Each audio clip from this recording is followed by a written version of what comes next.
ओम ज्ञानतिमिरान्धस्य ज्ञानाञ्जनशलाकया चक्षुरुन्मिलितं येन तस्मै श्रीगुरुवे नमः।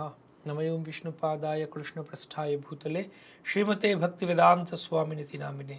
नमस्ते स्वारस्वते देवे गौरवाणी प्रचारिणे निर्विशेष शून्यवादी पाश्चात्य देशतारिणे वंशाकल्पतरुभ्यश्च कृपा सिन्धुभ्य एव च पतितानां पावनेभ्यो वैष्णवेभ्यो नमो नमः।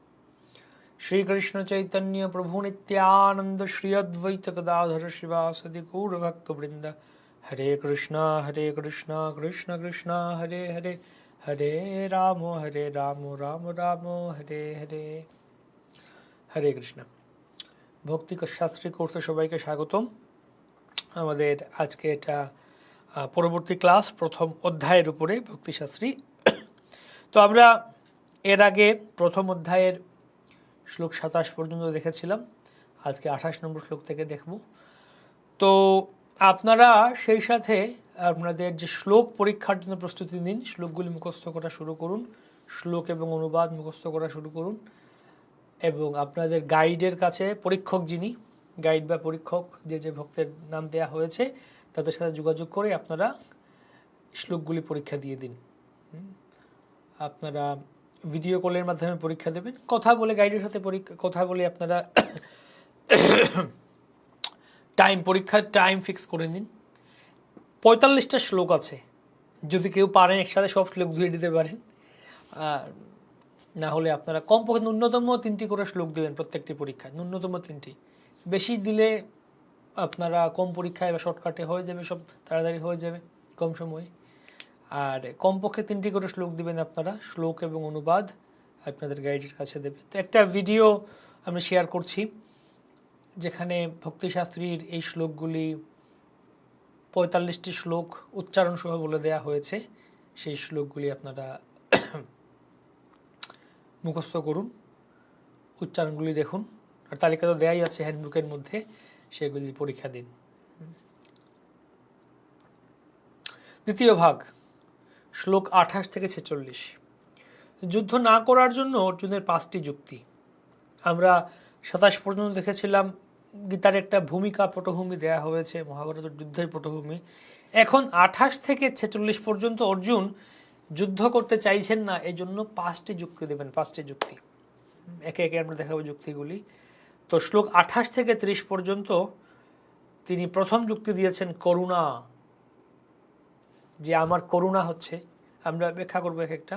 শ্লোক 31 থেকে 35 পর্যন্ত উপভোগ, শ্লোক 36 থেকে 38 পর্যন্ত পাপের ভয়, 39 থেকে 43 পর্যন্ত পারিবারিক সংস্কৃতি নষ্ট হবার ভয়, এবং দ্বিতীয় অধ্যায়ের 6 নম্বর শ্লোকে গিয়ে প্রকাশ পাচ্ছে সিদ্ধান্তহীনতা। এই 5টি যুক্তি দেখিয়েছেন অর্জুন, যে কেন তিনি যুদ্ধ করতে চাইছেন না বা যুদ্ধ করবেন না, করতে চান না। প্রথম যুক্তি হচ্ছে করুণা বা দয়া। এরা আমার আত্মীয় স্বজন, বন্ধু বান্ধব, গুরুজন, পিতামহ, এদেরকে কিভাবে মারতে পারি, কিভাবে আমি তাদের সাথে যুদ্ধ করতে, তাদেরকে হত্যা করতে পারি। সেই জন্য অর্জুন বলছেন না, আমার দয়া হচ্ছে, করুণা হচ্ছে, আমি এদের সাথে যুদ্ধ করতে পারবো না। Cancel cancel cancel, plan cancel. তো এটা দ্বিতীয় অধ্যায়ের 11 থেকে 30 পর্যন্ত শ্লোকের খণ্ডন করা হয়েছে, যে আমরা দ্বিতীয় অধ্যায়কালে আলোচনা করবো কিভাবে খণ্ডন করা হয়েছে এই যুক্তিগুলি। দ্বিতীয় যুক্তি উপভোগ। না, আমি যুদ্ধ কেন করছি? রাজ্য লাভ করার জন্য। রাজ্য লাভ করে কীভাবে রাজ্য ভোগ করব, উপভোগ করব। কাদেরকে নিয়ে উপভোগ করব? আমার আত্মীয়দেরকে নিয়েই তো উপভোগ করব, বন্ধু বান্ধব সবাইকে নিয়েই তো উপভোগ করব। হ্যাঁ, তাহলে এদেরকেই মারতে হবে এখন যুদ্ধে। যে আত্মীয়দেরকে নিয়ে আমি বা বন্ধুদেরকে নিয়ে আমি স্বজনদেরকে নিয়ে রাজ্য উপভোগ করব, সেই স্বজনদেরকেই এখন হত্যা করতে হচ্ছে। তাহলে এটা লাভ করে কি লাভ, এটা পেয়ে কি লাভ, এই রাজ্যটা যুদ্ধ করে কি লাভ? এটা 31 থেকে 32 শ্লোকে খণ্ডন করা হয়েছে। তৃতীয় যুক্তি পাপের ভয়, 36 থেকে 38 নম্বর শ্লোকে, যে আত্মীয় স্বজন, গুরুজন, আমার পিতামহ, দাদু, ঠাকুরদা, ভীষ্মদেব, পিতামহ ভীষ্ম, তাকে কিভাবে মারতে পারি? পাপ হবে। আমার গুরুজন, গুরুদেব, দ্রোণাচার্য, তাকে কিভাবে মারতে পারি আমি? পাপ হবে। আমার মামা শল্য, আমার মামা শকুনি, আমার মামা মদ্র, এদেরকে কীভাবে মারতে পারি? আমার বন্ধু, আমার ভাই, এদের কীভাবে মারতে পারি? পাপ হবে আমার। খণ্ডন করা হয়েছে 33 থেকে 37 নম্বর শ্লোকে। 4 নম্বর যুক্তি, কুলক্ষয় বা পারিবারিক সংস্কৃতি নষ্ট হবার ভয়। কুলক্ষয়, এরা সব বয়োজ্যেষ্ঠ বংশের, এদেরকে মারলে আমাদের বংশটা, কুলটা ক্ষয় হয়ে যাবে, এদেরকে তো মারতে পারবো না, কুলক্ষয় হবে। তৃতীয় অধ্যায় 45 থেকে 46 নম্বর শ্লোকে বলা হচ্ছে, এবং 24 নম্বর শ্লোকে খণ্ডন করা হয়েছে এটা,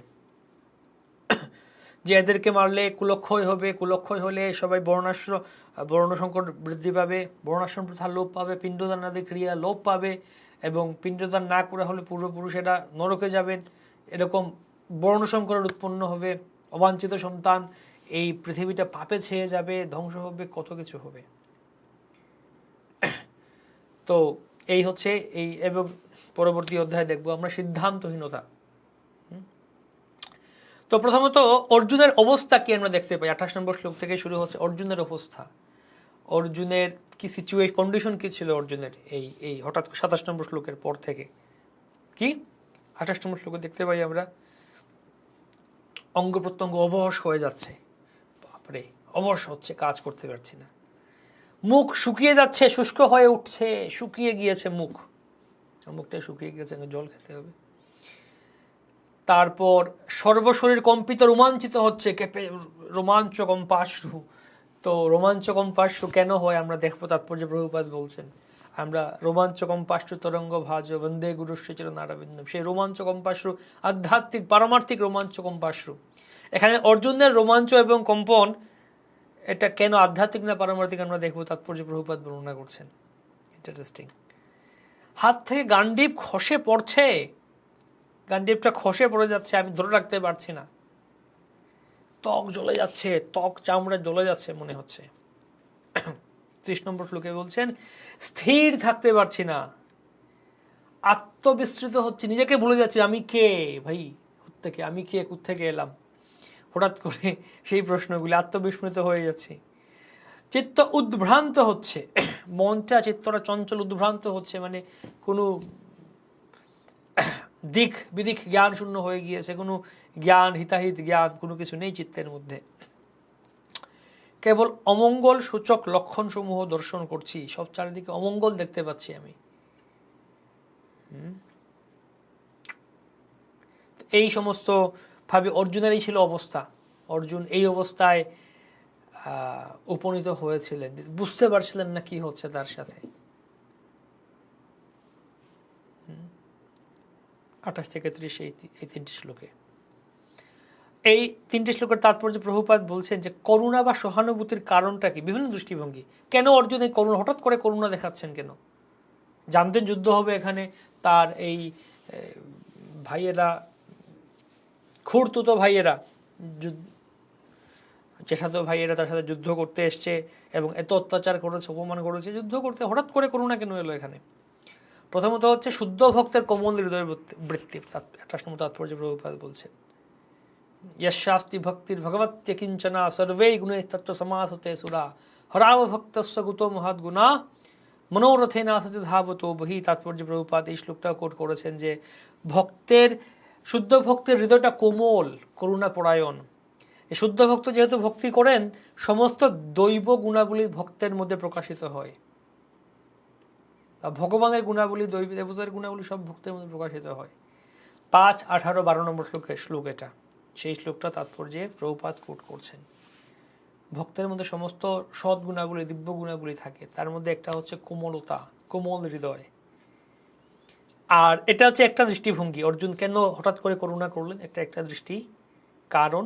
আর একটা দৃষ্টিভঙ্গি থেকে বলা যায় যে এটা অর্জুনের জীবনহানির মতো জাগতিক ভয়ের কারণে মিথ্যা সহানুভূতি, জড়জাগতিক ধারণা নির্দেশক, অর্থাৎ এটা দেহাত্ম বুদ্ধি অর্জুনের, এদেরকে মারলে কি হবে, এরা মরে যাবে, তার শরীরটা নষ্ট হবে, বা আমার ভাই, আমার বন্ধু, আমার আত্মীয় মরে যাবে, মারা যাবে, একটা মিথ্যে সহানুভূতি অর্জুনের হচ্ছে তার আত্মীয়দের প্রতি। নিমিত্তানি বিপরীতানি, এখানে নিমিত্তানি বিপরীতানি কথাগুলি তাৎপর্যপূর্ণ। মানুষ যখন নৈরাশ্য বা হতাশার সম্মুখীন হয় তখন সে মনে করে আমার বেঁচে থাকার তাৎপর্য কি? সকলেই কেবল তার নিজের সুখ সুবিধার কথাই চিন্তা করে। ভগবানের বিষয়ে কেউই মাথা ঘামায় না, কেউই মাথা ঘামায় না ভগবানের বিষয়ে। সকলে মনে করে আমার বেঁচে থাকার কি প্রয়োজন রয়েছে, তাৎপর্য কি। এই যে নিমিত্তানি বিপরীতানি কথার মানে কি, যে মনে করুন আমি একটা কাজ করতে চলেছি, মনে করছি লাভ হবে আমার, এখানে লাভের জন্য একটা কাজ করলাম, কিন্তু লাভ তো হলোই না, উল্টো ওটাই আমার ভয়ের বা বিপদের কারণ হয়ে দাঁড়ালো, মহাবিপদের কারণ হয়ে দাঁড়ালো যে কাজটা আমি করেছি সেটাই। নিমিত্তানি বিপরীতানি অর্থাৎ আমি যে বা মনে করুন আমি এখানে একটা কাজ করতে চলেছি যেখানে আমার এই জিনিসটি লাভ হবে, ওই জিনিসটা পাবো আমি কারো কাছ থেকে, কোনো জিনিস পাবো আমি, কিন্তু পরে দেখা গেল কি না যে জিনিসটা পাওয়ার জন্য কাজটা করছি ওইটা পেলে বরং ক্ষতি হবে আমার, কোনো ক্ষতি হবে আমার। তো এই জন্য এখানে বলছি নিমিত্তানি বিপরীতানি, আমি যে যুদ্ধ করছি ভোগ রাজ্য লাভ করার জন্য রাজ্য ভোগ করবো, বা এখানে দেখা গেল উল্টো এদেরকে মারতে হবে আমার, বিপরীত ফল উৎপন্ন হবে। নিমিত্তানি বিপরীতানি, বিপরীত ফল চলে আসবে, কি লাভ হবে এখানে?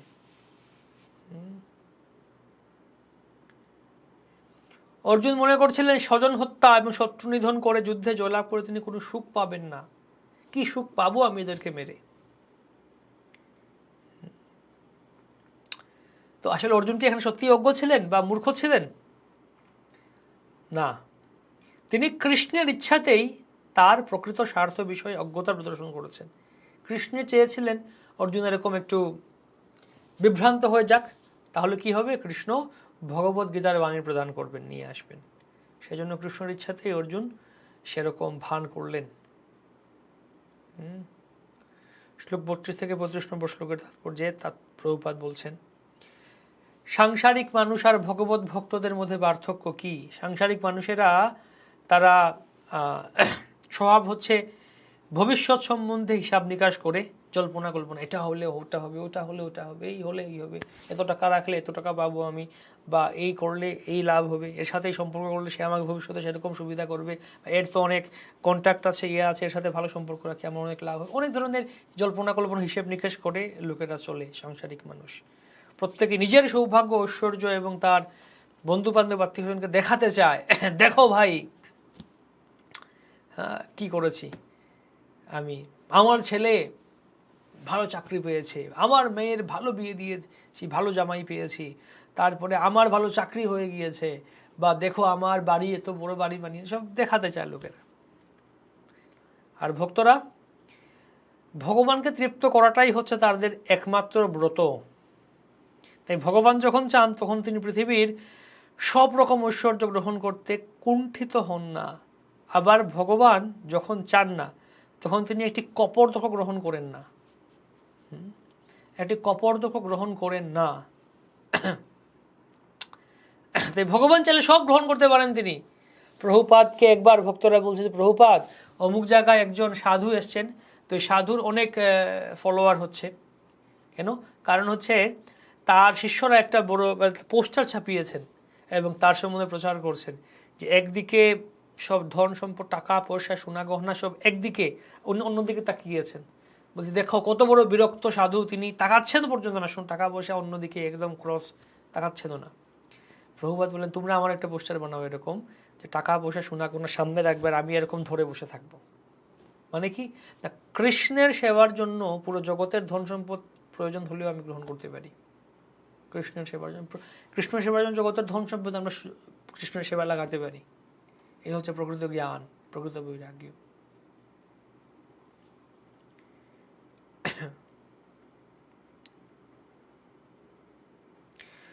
তো তারপর ভক্ত আর ভগবানের মধ্যে পার্থক্য কি, এটাও তাৎপর্য প্রভুপাদ বলছেন যে ভক্ত কখনো কারোর প্রতি প্রতিহিংসা পরায়ণ হন না, এবং অন্যায়ভাবে যে তাকে প্রতারণা করে তার প্রতিও তিনি করুণা বর্ষণ করেন, করুণা দেখান। ভগবান ভক্তের প্রতি ভক্ত অন্যান্য লোকদের যারা নিজেদের ভক্তের ক্ষতি করে ভক্ত তাদেরও প্রতি করুণা দেখেন, অর্থাৎ প্রতিহিংসা পরায়ণ হন না। অন্যদিকে ভগবানের ভক্তকে যে আঘাত করে, যে ভগবানের ভক্তকে আঘাত করলো বা কোনোভাবে ক্ষতি করলো, অন্যদিকে ভগবানের ভক্তকে যে আঘাত দেয়, ভগবান কখনোই তাকে সহ্য করেন না। ভগবানের সেই চরণে কোনো অপরাধ করলে ভগবান তা ক্ষমা করতে পারেন, কিন্তু তার ভক্তের প্রতি অন্যায় ভগবান ক্ষমা করেন না। ভক্ত ক্ষমা করে দেন, কিন্তু ভগবান ক্ষমা করেন না ভক্তের প্রতি অপরাধ। আমরা দেখতে পাই কিছু উদাহরণ দেখতে পাই, যেমন অম্বরীশ মহারাজের কাছে দুর্বাসা মুনির অপরাধ। দুর্বাসা মুনি অপরাধ করেছে, অম্বরীশ মহারাজ কোনো অপরাধ নেননি, কিন্তু ভগবানের সুদর্শন চক্র ছাড়ল না পিছু। এবং দুর্বাসা মুনি পালাতে দৌড়তে ছুটতে ছুটতে ছুটতে একদম অলিম্পিকের রেকর্ড ভেঙে ফেলেছিলেন দুর্বাসা মুনি। অলিম্পিকে 8 কিলোমিটার 10 কিলোমিটার ছুটে নাকি ম্যারাথন রেস হয়, দৌড়ানোর প্রতিযোগিতা, 8 কিলোমিটার 10 কিলোমিটার এর বেশি না।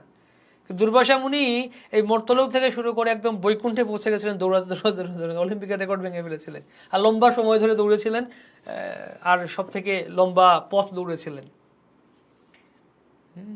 পরে ভগবানের কাছে গেলেন, ভগবান আই এম সরি, আমি দুঃখিত, অহম ভক্তিয়া পরাধীন হিয়া স্বতন্ত্র ইবদ্ধ চাই, আমি আমার ভক্তের দাস, ভক্তের কাছে পরাধীন, তাই আপনি আমার ভক্তের কাছে অপরাধ করেছেন, আমি আপনাকে রক্ষা করতে পারবো না। বলছে আপনি তো ব্রাহ্মণ্য বৎসল, নম ব্রাহ্মণ্য দেবায় গো ব্রাহ্মণ, এই ব্রাহ্মণদের রক্ষা করে।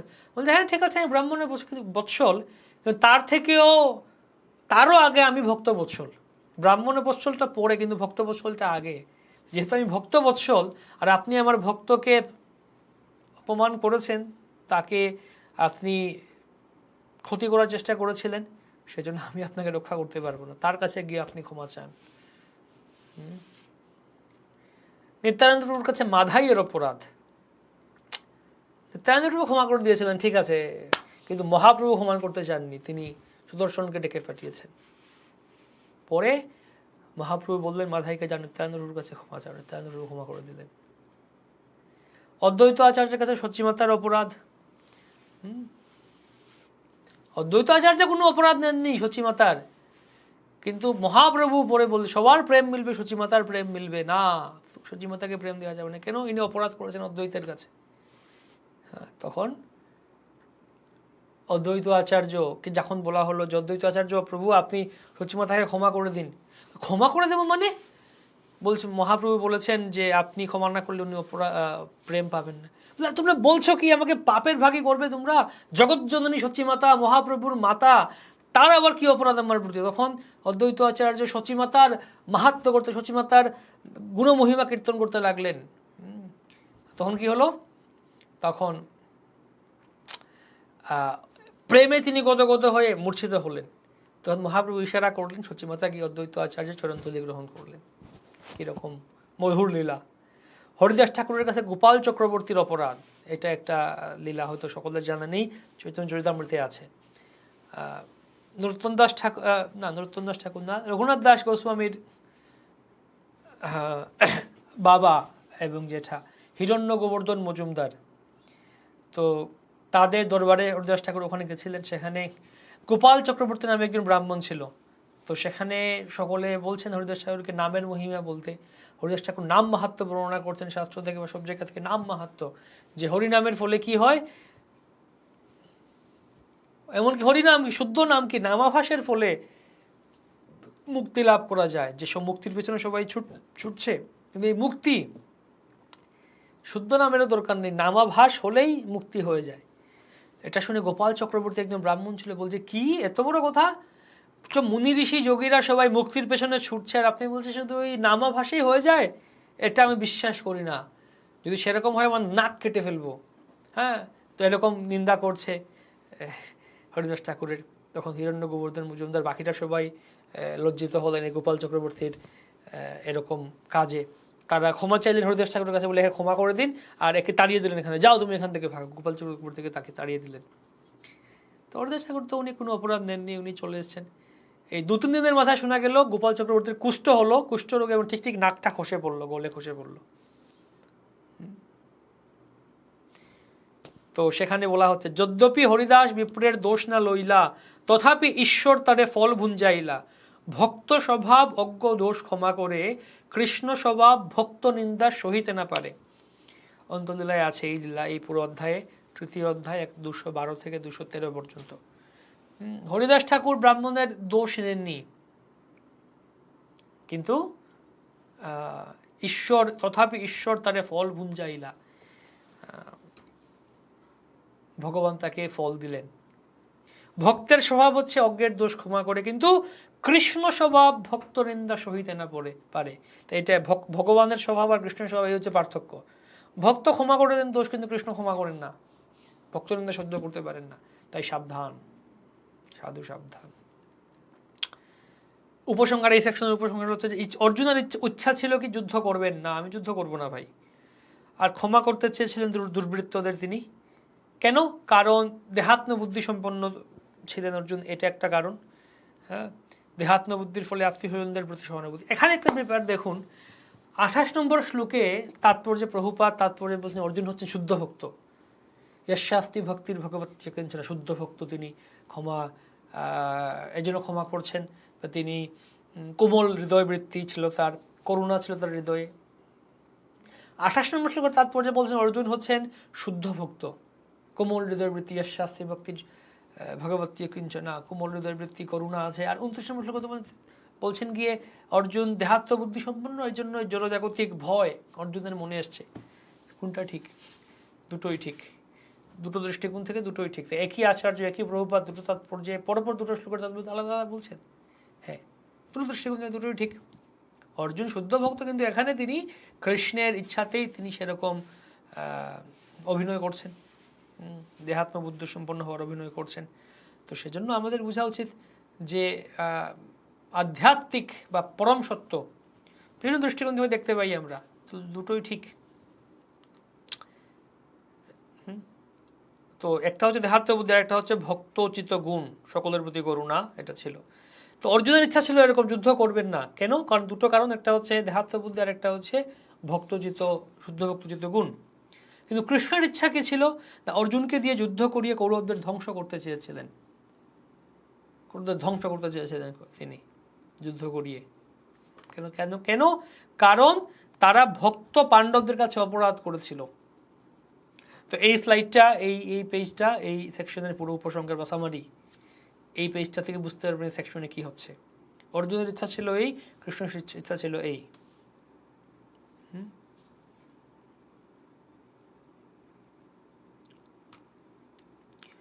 শ্লোক 36-এর তাৎপর্যে বলছেন এখন, 6 রকম ধরনের আক্রমণকারীকে হত্যা করা যায়।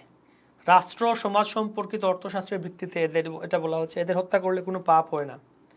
যে বিষ প্রয়োগ করে, যে ঘরে আগুন লাগায়, যে ভয়ানক অস্ত্র দিয়ে আক্রমণ করে, যে ধন সম্পদ লুণ্ঠন করে, যে অন্যের জমি দখল করে, এবং যে বিবাহিত স্ত্রীকে হরণ করে। তো এখন কৌরবেরা, দুর্যোধন এবং তার ভাইয়েরা, তারা এই 6 ধরনের কাজই করেছিল। এই 6টা অপকর্মই করেছিল। বিষ দিয়েছিল ভীমকে ছোটবেলা, ঘরে আগুন লাগিয়েছিল, বারণাবর্তে আগুন লাগিয়েছিল, মারার চেষ্টা করেছিল, অস্ত্র নিয়ে আক্রমণ করেছিল, যুদ্ধে তো অস্ত্র নিয়ে আগেও আক্রমণ করেছিল, এখনও আক্রমণ, ওই বিরাটের বাজার যুদ্ধে আক্রমণ করেছিল, এখনও আক্রমণ করছে। ধন সম্পদ লুট করে নিয়ে গেছিল, অসৎ সভাতে করে নিয়ে গেছিল, সেটা ভুলভাবে চক্রান্ত ষড়যন্ত্র করে বা ছোট করে নিয়ে গেছিল। অন্যের জমি দখল করে নিয়ে গেছিল, হস্তিনাপুর রাজ্য নিয়ে চলে, ইন্দ্রপ্রস্থ রাজ্য নিয়ে চলে গেছিল। আর স্ত্রীকে হরণ করেছিল, বস্ত্র হরণ করার চেষ্টা করেছিল, জয়দ্রথ হরণ করার চেষ্টা করেছিল, সেরকম। তো 6টা অপকর্ম, 6টা নিয়মিত ভঙ্গ করেছিল। তো এদেরকে তো আরো আগে মারা উচিত, দুর্যোধন এবং তার ভাইদেরকে, 6 রকম ধরনের আক্রমণকারী। তাই অর্থশাস্ত্রের ভিত্তিতে এই 6 ধরনের আক্রমণকারীকে হত্যা করলে কোনো পাপ হয় না। কিন্তু অর্জুন এখানে, তো কৃষ্ণ এখানে এটা বলছেন, যদিও তাৎপর্য শ্লোকে এটা নেই, কিন্তু আচার্যরা সেটা ইঙ্গিত করছেন। আচার্যরা কৃষ্ণ অর্জুনের মধ্যে মনোভাবটাকে বুঝতে পারছেন। হ্যাঁ, তো কিভাবে আচার্যরা বুঝতে পারেন এই কথাগুলি?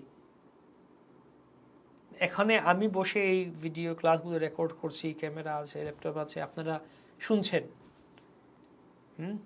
আমি এখন রেকর্ড করে আপনারা পরে যে কোনো সময় শুনতে থাকবেন এই ক্লাসগুলি। বা কারোর সাথে আমি ফোন করতে পারি, আমেরিকাতে ফোনে কথা বলতে পারি। আমি এখানে মায়াপুরে ইন্ডিয়াতে বসে আমেরিকাতে যদি ফোনে কথা বলতে পারি, কিভাবে সম্ভব? টেকনোলজি, যন্ত্রের মাধ্যমে। অবাক মনে হয় না? একটা জাদু মনে হয় না? আজ থেকে 100 বছর আগে চিন্তা করেছিল কেউ ফোনে, বা আজ থেকে 40 বছর আগে চিন্তা করেছিল এরকম 100 বছর আগে যে আমি ফোনে এরকম কথা বলে নেব, কারোর সাথে আমেরিকাতে বসে আছে আমি ফোন করে কথা বলে নেব? কিন্তু সম্ভব হচ্ছে। তো যদি একটা সাধারণ যন্ত্রের মাধ্যমে, এটা জড়জাগতিক একটা বস্তু, যদি এর মাধ্যমে সম্ভব হয় এরকম, ওখানে কে বসে কি, বা মনে করুন কারো ঘরে সিসিটিভি লাগানো আছে অমুক জায়গায়। আমাদের একজন ভক্ত এসেছিলেন, উনি সিঙ্গাপুর থেকে এসেছিলেন আমাদের একজন প্রভু, উনার বাড়িতে সিসি ক্যামেরা লাগানো এখানে। তো আমরা বসে আছি, বলছি কী করছেন প্রভু? না, সিসি ক্যামেরা, আমার ঘরে সিসি ক্যামেরা লাগানো ছিল, আমি দেখছি কি হচ্ছে। হ্যাঁ, এরকম এখন এরকম হচ্ছে। আপনি আপনার ঘর ক্যামেরা লাগিয়ে আমেরিকা চলে যান, ঘরের মধ্যে কোথায় কি হচ্ছে আপনি ফোনে দেখতে পাবেন। তো এরকম একটা অবস্থা। তো এরকম হয় অবস্থা, তাহলে আমরা দেখতে পারি, বুঝতেই পারি কিভাবে সেটা কাজ করছে। যে যদি সেরকম যন্ত্রের মাধ্যমে অদ্ভুত কাজ করা যায়, তাহলে এই জড়জাগতিক বস্তুর মাধ্যমে যদি অদ্ভুত কাজ করা যায়, তাহলে আচার্যরা, সাধুরা, শুদ্ধ ভক্তরা কেন আধ্যাত্মিক টেকনোলজি ব্যবহার করতে পারেন না? আমাদের কাছে ম্যাটেরিয়াল ভৌতিক টেকনোলজি আছে, আর আচার্যদের কাছে, শুদ্ধ ভক্তদের কাছে স্পিরিচুয়াল টেকনোলজি আছে, ডিভাইন টেকনোলজি আছে, যার মাধ্যমে তারা এক জায়গায় বসে ধ্যান করছেন। ত্রিকালদর্শী কৃষ্ণ অর্জুনের কথোপকথন কিভাবে হচ্ছে দেখতে পাচ্ছেন। এটা অবাস্তব কিসের? কেন আপনারা বিশ্বাস করতে, বা কেন লোকেরা বিশ্বাস করতে চায় না এটাকে? যদি ম্যাটেরিয়াল টেকনোলজি হতে পারে, তাহলে স্পিরিচুয়াল টেকনোলজি কেন হতে পারে না? স্পিরিচুয়াল টেকনোলজিতে আচার্যরা বসে কৃষ্ণ অর্জুন সেই কুরুক্ষেত্রের যুদ্ধে কি আলোচনা শুনতে পারেন। রূপ গোস্বামী এখানে বসে দেখতে পাচ্ছে রাধাকৃষ্ণের কি লীলা হচ্ছে চিন্ময় ধামে, সেটা হচ্ছে চিন্ময় টেকনোলজি, সম্ভব। তো অর্জুন, কৃষ্ণটা বলছেন এদেরকে ইয়ে করে দাও, মেনে ফেলো, কিন্তু অর্জুন বলছেন যে না, এটা তো অর্থশাস্ত্রের কথা। কিন্তু ধর্মশাস্ত্রের অনুযায়ী, ধর্মশাস্ত্র তথা ধর্ম ও ভক্তচিত ব্যবহারের ভিত্তিতে আক্রমণকারীদের বিশেষ অবস্থান, তারা বয়োজ্যেষ্ঠ এবং গুরুজন এবং আত্মীয়। তো অর্থশাস্ত্রের নিয়ম অনুযায়ী আততায়ীকে হত্যা করা যায়, কিন্তু ধর্মশাস্ত্রের নিয়ম অনুযায়ী এরা হচ্ছে বয়োজ্যেষ্ঠ, গুরুজন, আত্মীয়, এদেরকে হত্যা করা যাবে না। হত্যা করবো না আমি, কিভাবে আমি এদেরকে মারতে পারি? আমার গুরুজন, আমার পিতামহ, আমার ভাই, বন্ধু, আত্মীয় স্বজন, কিভাবে আমি এদের হত্যা করতে পারি? সাধুত্বের কারণে ক্ষমাগুণ তাদের সহজাত বৈশিষ্ট্য। ক্ষমা, ওই জন্য ক্ষমা করা উচিত, সাধুর উচিত ক্ষমা করা। তো অর্জুনের বিবেচনা এটা হচ্ছে যে কেন এই অনিত্য পার্থিব আনন্দ ও রাজ্য লাভের জন্য জীবন ও পারমার্থিক মুক্তিকে ঝুঁকির মধ্যে ফেলবে অর্জুন।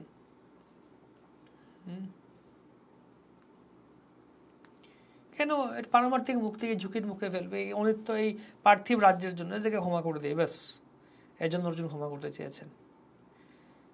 তো এরপরে এই জন্য অর্জুন ক্ষমা করতে চেয়েছেন।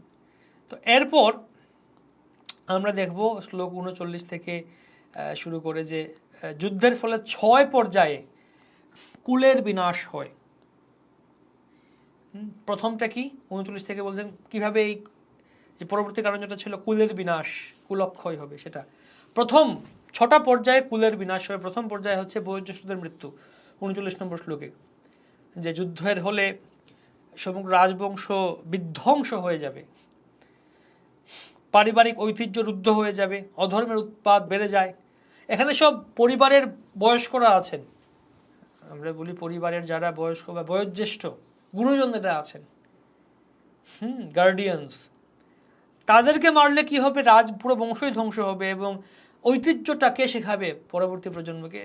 ঐতিহ্য রুদ্ধ হয়ে যাবে, অধর্মে বেড়ে যাবে, পারিবারিক ঐতিহ্য এবং পরবর্তী প্রজন্ম অধর্মরত হবে, এদেরকে শেখানো কেউ থাকবে না।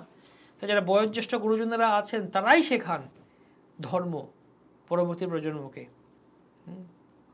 কুলবধূগণ ব্যভিচারিণী হবে, অধর্মের প্রাদুর্ভাব বেড়ে গেলে কুলস্ত্রীগণ ব্যভিচারে লিপ্ত হবে, চাণক্য পণ্ডিত বলেছেন নারীদের সুরক্ষা দেওয়া প্রয়োজন, প্রভুপাদ এখানে তাৎপর্য বলছেন। এটা একটা কথা। আমরা এখানে বলতে পারি কালচারাল এটিকেট। আমরা যা দেখেছিলাম ভক্তিশাস্ত্রী কোর্সের 8টি লক্ষ্য, তার মধ্যে একটা লক্ষ্য ছিল সিই, কালচারাল এটিকেট। প্রথম ভিডিওতে আলোচনা করেছিলাম, আমরা ক্লাসে আলোচনা করেছিলাম কালচারাল এটিকেট। তো এখানে আমরা দেখতে পারি যে বৈদিক শাস্ত্রে কালচারটা কেমন হওয়া উচিত। এখানে আমরা একটা কালচার এটিকেট দেখতে পাচ্ছি যে বয়োজ্যেষ্ঠ যারা আছে তাদের সম্মান করা উচিত, গুরুজনদের কখনো গুরুজনেরা কোনো ভুল করলেও তাদের কে অপমান করা উচিত না, তাদের বিরুদ্ধে যুদ্ধ করা উচিত না। আর দ্বিতীয় কথা হচ্ছে নারীদের সুরক্ষা প্রয়োজন, এটা কালচার। বর্তমান যেটা আর্টিফিশিয়াল স্ত্রী স্বাধীনতা বলে চলছে, যে স্ত্রীরা স্বাধীন, আমরাও স্বাধীন, আমরা সব কিছু করতে পারি, প্রভুপাদ বলছেন এটা ভুল। বৈদিক শাস্ত্রে সেরকম নেই। স্ত্রীরা কিছু কাজ করতে পারেন যেটা পুরুষেরা করতে পারেন না, আর পুরুষেরা কিছু করতে পারেন যা স্ত্রীরা করতে পারে না। আপনি স্ত্রী, আপনি মহিলা, আপনি মেয়ে, আপনি যতই মনে করুন স্ত্রী স্বাধীন, আমি সব কিছু সমান, আমি পুরুষ এই করতে পারি, রাত 12টার সময় যেতে পারুন বাইরে আপনি, তখন তো বলবেন না এখানে সিকিউরিটি বা হবে। যত এই ধরনের রেপ কেস সমস্যা হচ্ছে, এই একাকী নারীরা যারা আছে তাদের উপরই হামলাটা হচ্ছে, এবং এরকমই হচ্ছে। এটা প্রভুপাদ বলছেন এই যে স্ত্রী স্বাধীনতার যে মন্ত্র, স্ত্রী স্বাধীনতার স্লোগান, এটা পুরুষদের চক্রান্ত, পুরুষদের ষড়যন্ত্র। কিভাবে না, পুরুষেরা চিন্তা করলো যদি স্ত্রীরা সতী হয়ে থাকে, সতী নারী, সতী স্ত্রী ঘরে বসে আছে, পতিব্রতা হয়ে বসে আছে, তাহলে তো আমরা এদেরকে ভোগ করতে পারবো না, তাহলে তো আমরা এদেরকে ভোগ করতে পারবো না, কেননা তাদের পতির দ্বারা সুরক্ষিত থাকবে ঘরের মধ্যে। তাই কাজ করা যাক, স্ত্রীদেরকে স্ত্রী স্বাধীনতা বলে এরকম নিয়ম বা এরকম স্লোগান দিয়ে দেই, তাহলে এর দ্বারা প্রভাবিত হয়ে তারাও বাইরে আসবে, তারাও চাকরি করবে, তারাও স্কুলে যাবে, তারাও কলেজে যাবে, তারাও ব্যারিস্টার ইঞ্জিনিয়ার হওয়ার চেষ্টা করবে, কর্মক্ষেত্রে যাবে, বাইরে যাবে, অফিসে যাবে, কাজ করবে। তখন এদেরকে আমরা একা একা পাবো, একাকি পেয়ে এদেরকে আমরা ভোগ করার চেষ্টা করব। দেখুন এরকম চলছে। স্ত্রীদের উচিত কি, তারা জন্মের পর বাবার অধীনে থাকবেন, সুরক্ষিত থাকবে, বাবাদের সুরক্ষা দেবেন, বিবাহের পর তাদের পতি তাদেরকে সুরক্ষা দেবেন, এবং শেষ বয়সে তাদের প্রাপ্তবয়স্ক সন্তান তাদেরকে সুরক্ষা দেবেন। সবসময় স্ত্রীরা অধীন থাকবেন, কখনো স্বতন্ত্র থাকবেন না। যত স্ত্রী স্বাধীনতা বলা হোক, লোকাল ট্রেনের মধ্যে দেখবেন আলাদা করে মহিলাদের জন্য একটা কম্পার্টমেন্ট থাকে, বাসে দেখবেন কয়েকটা সিট আলাদা করে রিজার্ভ করা থাকে। যদি বলা উমেন এম্পাওয়ারমেন্ট, উমেন ইকুয়ালিটি, স্ত্রী পুরুষ মেন উইমেন এক, যদি স্ত্রী পুরুষ মেন উইমেন এক হয়, তাহলে বাসের মধ্যে কেন মহিলাদের জন্য আলাদা করে সিট থাকবে?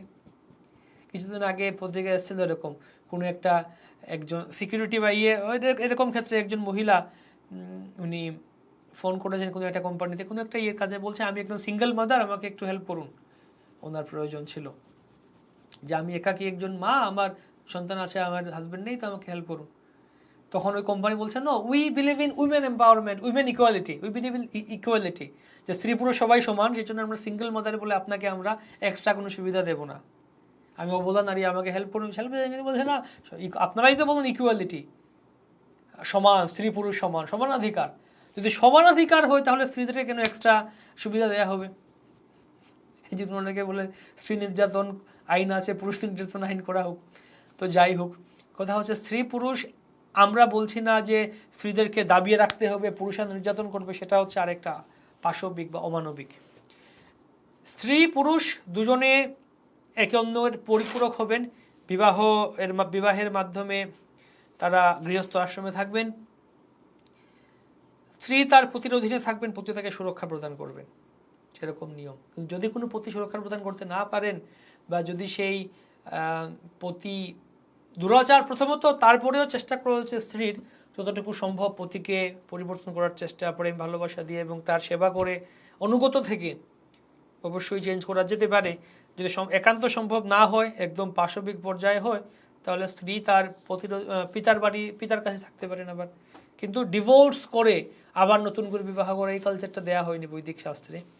এবং কেন সুরক্ষা দিতে বলা হচ্ছে এখানে চাণক্য পণ্ডিত কেন এটা বলছেন? কারণ আমাদের ধন সম্পদ, সোনা গহনা আছে, এটাকে বাইরে ফেলে রাখবো, ড্রয়িং রুমে রেখে দেবো কোথাও? সোনা গহনা লুকিয়ে রাখবো নাকি, বাড়িতে লুকিয়ে রাখা হবে, ঠিক তো? একইভাবে যদি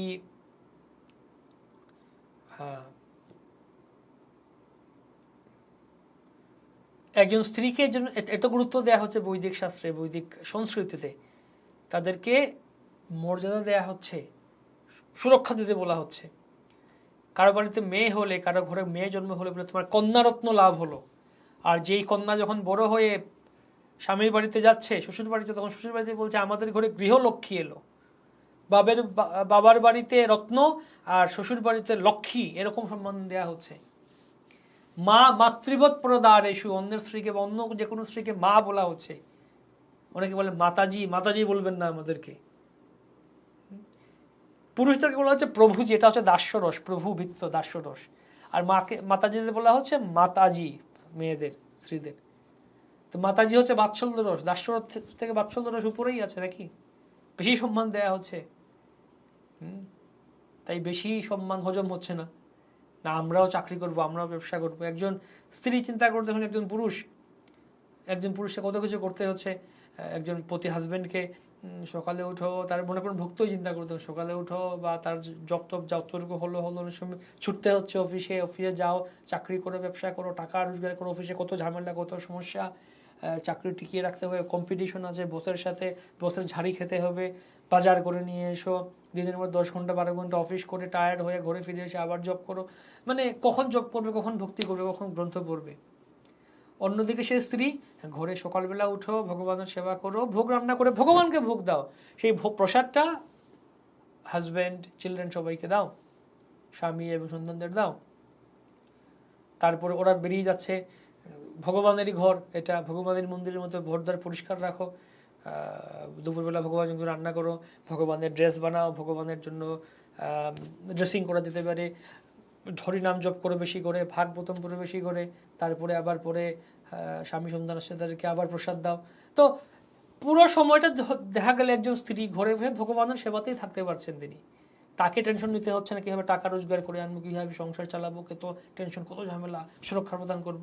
অন্যদিকে সেই বেচারা পুরুষকে পতিকে না আমাকে ঘর ঠিকঠাক রাখতে হবে, সুরক্ষার, আমার সন্তানকে, আমার স্ত্রীকে সুরক্ষা দিতে হবে, মাস গেলে আমাকে এত টাকা ভাড়া দিতে হবে, এত টাকা এই করতে হবে, স্কুলের ফিজ, টিউশন ফিজ, ঘর ভাড়া, তারপরে সুরক্ষা মেনটেন করা, এত সমস্ত কিছু আমাকে মেনটেন করতে হবে। তো অন্যদিকে সে স্ত্রী ঘরে বসে আরামসে ভগবানের ভক্তি করো, হরিনাম করো, ভাগবতম পড়ো। তাই একজন স্ত্রী চাইলে, ব্রহ্মচারী সন্ন্যাসীরা যেরকম পুরোপুরি সমর্পিত হয়ে ভগবানের ভক্তি করতে পারছেন, স্ত্রী চাইলে সারাদিন হরিনাম করুন, ভাগবতম পড়ুন। তো সেই জন্য বলা হচ্ছে, এটা এখানে এমন না যে স্ত্রীদেরকে দাবিয়ে রাখতে হবে, সেরকম না। স্ত্রী পুরুষ, স্ত্রীদের আলাদা সম্মান দেওয়া হচ্ছে, পুরুষদের আলাদা সম্মান দেওয়া হচ্ছে। স্ত্রীদের আলাদা কর্তব্য, পুরুষদের আলাদা কর্তব্য, যে যেখানে আছে। কেন নারীদের বিশেষ সুরক্ষা, কেন বলছেন হল্লবুদ্ধি সম্পন্ন, নির্ভরযোগ্যতা, বিশ্বস্ত, এটাও কথা হচ্ছে, বলা হচ্ছে তাৎপর্য প্রভুপাদ, এটা প্রভুপাদের কথা ভাই, আমার কথা না, বলবেন না যে আমি আবার এটা নিয়ে এসেছি। প্রভুপাদই বলছেন এটা স্ত্রীরা অল্প বুদ্ধি সম্পন্ন, শাস্ত্রী বা চাণক্য বলেছেন। কেন বলেছেন? কারণ সাধারণ অর্থে স্ত্রীদের অল্প বুদ্ধি সম্পন্ন, কারণ তারা সব কিছু একটা মায়া নিয়ে চিন্তা করে, একটা আবেগ বশত চিন্তা করে, তারা একটা প্রেম, একটা আবেগ থাকে, যার ফলে তারা সঠিক দূরদৃষ্টি সম্পন্ন, বাস্তব দৃষ্টি সম্পন্ন হতে পারে না। অনেক সময় বাস্তবতা দিয়ে চিন্তা করে, তারা অনেক একটা আবেগ, একটা অনুভূতি, একটা মায়া নিয়ে তারা একটা ইয়ে করে। সেই জন্য বলেছেন অল্প বুদ্ধি বা নির্ভরযোগ্য বা বিশ্বস্ত নয়। এটা কেন বলেছেন? যেহেতু বলা হয়েছে স্ত্রীদের পেটে কথা থাকে না, বা সে বলা হয়েছে। কিন্তু আমার প্রভুপাদ এটাও বলেছেন যে এগুলো সাধারণ স্ত্রীদের ক্ষেত্রে, কেউ যদি ভক্ত হয়, ভক্ত মাতাজিদের ক্ষেত্রে সেটা প্রযোজ্য নয়। যে কৃষ্ণ ভোজে সে বড় চতুর, কৃষ্ণ ভক্ত মাতাজিরা চতুর। প্রভুপাদের কাছে ওনার শিষ্যরা, যারা ছিলেন, প্রভুপাদের যারা মাতাজি শিষ্য ছিলেন, তারা গিয়ে বলছেন, প্রভুপাদ আপনি বলেছেন যে আমরা অল্পবুদ্ধি সম্পন্ন, মেয়েরা অল্পবুদ্ধি সম্পন্ন।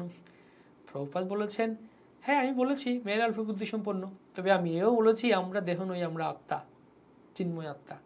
তাই তোমরা যদি তোমাদেরকে মেয়ে বলে মনে করো, তোমরা তো অল্পবুদ্ধি সম্পন্নই। আমি এটা বলেছি, আমরা মেয়েরা অল্প বুদ্ধি সম্পন্ন, আবার আমি এটা বলেছি আমরা দেহ নই, আমরা আত্মা, স্ত্রী পুরুষ এগুলোর ঊর্ধ্বে।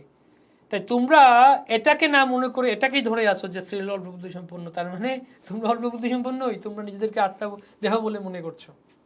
তাই যদি কেউ দেহাত্ম বুদ্ধির ঊর্ধ্বে যেতে পারে, আত্মজ্ঞান স্থিত হতে পারে, তাহলে অল্প বুদ্ধি সম্পন্ন নয়, মহা ভাগ্যবান, ভাগ্যবতী, মহাবুদ্ধিমতী। এবং সহজেই বিপদগামী হওয়ার প্রবণতা দেখা যায়। কেন? যেহেতু স্ত্রীদের মধ্যে সেই একটা কামনা বা তাদের মধ্যে একটা সেই মায়া একটু বেশি থাকে, আবেগ নিয়ে চিন্তা করে তারা। তাই একটা বাস্তব এবং সেরকম একটা বৈরাগ্য দেখানো একটু কঠিন হয় তাদের জন্য বাস্তবভাবে।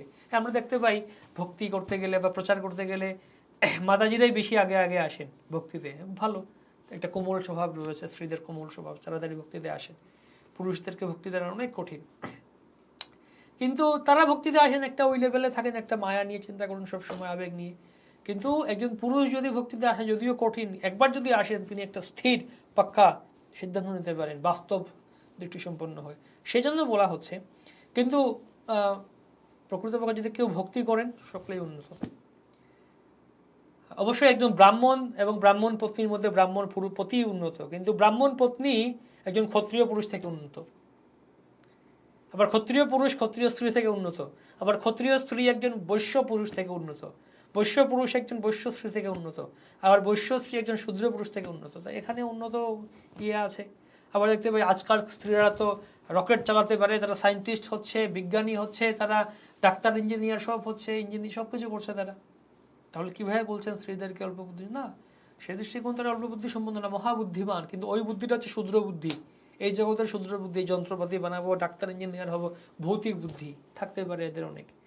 কিন্তু মোক্ষ বুদ্ধি বা আধ্যাত্ম বুদ্ধি যাকে বলা হচ্ছে, সেখানেই কার দৃষ্টিকোণে বলা হচ্ছে পুরুষেরা তারা একটা স্থির পাক্কা দৃষ্টি সম্পন্ন হয়ে, এই জন্য বলা হচ্ছে। তাই যদি কোনো স্ত্রী, কোনো মাতাজি সেরকম ভক্তি করতে পারেন, করছেন, অবশ্যই মহাবুদ্ধিমতী, মহাবুদ্ধিমান,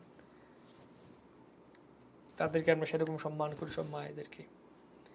তো কিভাবে তারা সুরক্ষিত থাকতে পারেন? পিতা, স্বামী অথবা যোগ্য পুত্রের তত্ত্বাবধানে পূজা অর্চনা, ধর্ম অনুষ্ঠানে নিযুক্ত থাকবেন। তারা ঘরে বিগ্রহ সেবা করা, ধর্ম অনুষ্ঠান করে, ব্রত তপস্যা, রান্না করে, ভগবানের কত কিছু করে থাকতে পারেন সেবায়। আর সুরক্ষিত না হলে তারা ব্যভিচার এবং বর্ণসংকর উৎপন্ন করবেন। বর্ণসংকর হলে কি হবে? ব্যভিচারের ফলে নারীদের অবাঞ্ছিত সন্তান উৎপন্ন হবে, এবং তার ফলে তিনটি খারাপ ফল কি? যুদ্ধ, মহামারীর ভয় হবে, নারকীয় জীবন হবে, পুরো পরিবারের পিতৃপুরুষগণ অধঃপতিত হবেন, কারণ তাদের উদ্দেশ্যে পিণ্ডদান বন্ধ হয়ে যাবে, যেটা কুল ধ্বংস করে তাদের জন্য এটা নারকীয় জীবন লাভ করবে তারা। বর্ণসংকর আজকাল সমাজে এরকমই হচ্ছে, বর্ণসংকর উৎপন্ন হচ্ছে। 40 নম্বর শ্লোকের তাৎপর্য এটা বলছেন, 1.40 শ্লোকের তাৎপর্য এটা বলছেন যে বর্ণসংকর এবং অবাঞ্ছিত প্রজন্ম লাভ হবে, অবস্থা খারাপ হয়ে যাবে। পরিবার সম্প্রদায়গত সব ধরনের কল্যাণমূলক কার্যাবলী বন্ধ হবে। বর্তমানে এরকমই হচ্ছে, কোনো ঠিক ঠিকানা নেই। কুল এবং কুলের বিনাশকারীরা নরকে গমন করবে, 41 নম্বর শ্লোকে বলছেন, নরকে যাবে। জাতীয় উন্নয়ন প্রকল্প, কল্যাণ, ধর্ম উৎসন্নে যাবে, সংস্কৃতি বিনষ্ট হবে, সব বিনষ্ট হবে, সমস্ত কিছু সম্বাদ উচ্ছন্নে যাবে জগৎটা। এখানে বর্ণাশ্রম প্রথা সম্বন্ধে বলছেন, বর্ণাশ্রম প্রয়োজন আমাদের সকলের। বর্ণাশ্রমের মধ্যে আমরা পরে আলোচনা করবো, আবার গীতা পড়তে সময় বর্ণাশ্রম বারবার আসবে। বর্ণাশ্রম প্রয়োজন। বড়দের ভূমিকা হচ্ছে কি? তাদেরকে জন্ম থেকে মৃত্যু পর্যন্ত পরিশুদ্ধির জন্য সংস্কার সমূহের ব্যবস্থা করা। বিভিন্ন দশবিধ সংস্কার আছে, আর বিভিন্ন সংস্কার আছে। ধর্ম বুদ্ধি প্রদান করা, তাদেরকে আধ্যাত্মিক দিকে প্রেরিত করা, এটা বড়দের ভূমিকা, যেন মুক্তির দিকে তারা এগিয়ে যেতে পারেন। উত্তম প্রজন্মের গুরুত্বটা কি? জীবনে শান্তি, সমৃদ্ধি, পারমার্থিক প্রগতি লাভের মূলনীতি হচ্ছে এটি। এই জন্য উত্তম প্রজন্ম চাই, ভালো সন্তান, অর্থাৎ গর্ভধান সংস্কার সম্বন্ধে প্রভুপাদ বলছিলেন গত 2 দিন আগের তার প্রভুপাদের উদ্ধৃতিতে, প্রতিদিনকার প্রভুপাদ বাণীতে প্রভুপাদ বলছিলেন গর্ভধান সংস্কার সম্বন্ধে। তো সেটা গর্ভধান সংস্কার চাই, উত্তম প্রজন্ম চাই। উত্তম প্রজন্ম কোন বিষয়ের উপর নির্ভর করে? নারীদের সতীত্ব এবং বিশ্বাসযোগ্যতা, তখন উত্তম প্রজন্ম লাভ হতে পারে। পিণ্ডদান, সকাম কর্মের বিধিবিধানের উপর ভিত্তি করে প্রতিষ্ঠিত পিণ্ডদান। এটা আসলে কি? পূর্বপুরুষগণের উদ্দেশ্যে সাময়িকভাবে খাদ্য পানীয় নিবেদন। সঠিক পদ্ধতি বিষ্ণুর পূজা সম্পাদন করে তার প্রসাদ পিতৃপুরুষগণকে নিবেদন করা পিণ্ডদান। এতে অনেক পাপ এবং ভূত বা প্রেত জনির কবল থেকে উদ্ধার লাভ করে। তাই ভগবানকে নিবেদন করে বিষ্ণু প্রসাদ নিবেদন করা। তো যিনি ভক্তিযোগ পালন করেন তিনি এসব নীতি পালনের জন্য দায়বদ্ধ নন। কে দায়বদ্ধ নন? যিনি ভক্তি পালন করেন, ভক্তিযোগ করেন। তো কেন ভক্তরা দায়বদ্ধ নন?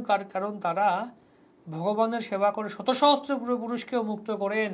দেবর্ষি ভূতাপ্ত নৃণাম পিতৃণাম নকিঙ্করণায় মৃণীচ রাজন সর্বাত্মনায় শরণম চরণ্যম গত মুকুন্দ প্রবৃত্তি কর্তম।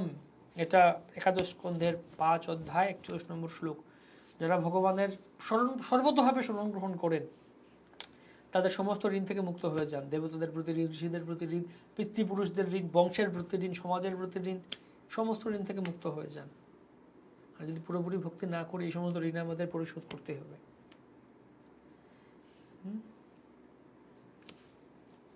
তো সেজন্য এইভাবে আমরা দেখতে পাই যে এই অধ্যায়, পুরো অধ্যায়ে বর্ণনা করা হচ্ছে ভগবানের ভক্তি সম্বন্ধে এবং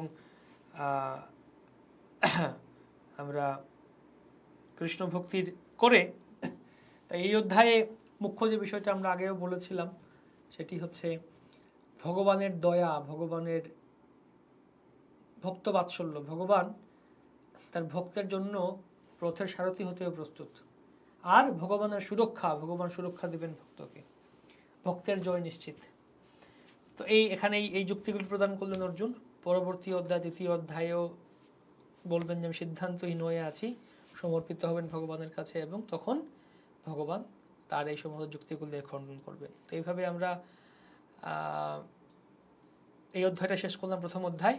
আপনারা এখান থেকে শ্লোকগুলি দেখুন এবং এখান থেকে আপনারা প্রশ্নগুলি, উত্তরগুলি পড়ার চেষ্টা করুন আর শ্লোক পরীক্ষা দেওয়ার চেষ্টা করুন। আমরা আগামী ক্লাসে দ্বিতীয় অধ্যায় থেকে শুরু করব। ধন্যবাদ সকলকে। শ্রীমদ্ ভগবদ্গীতা যথাযথ কি জয়, শিল প্রভুপাদ কি জয়, স্বামী ভক্তবৃন্দ কি জয়, গৌর প্রেম।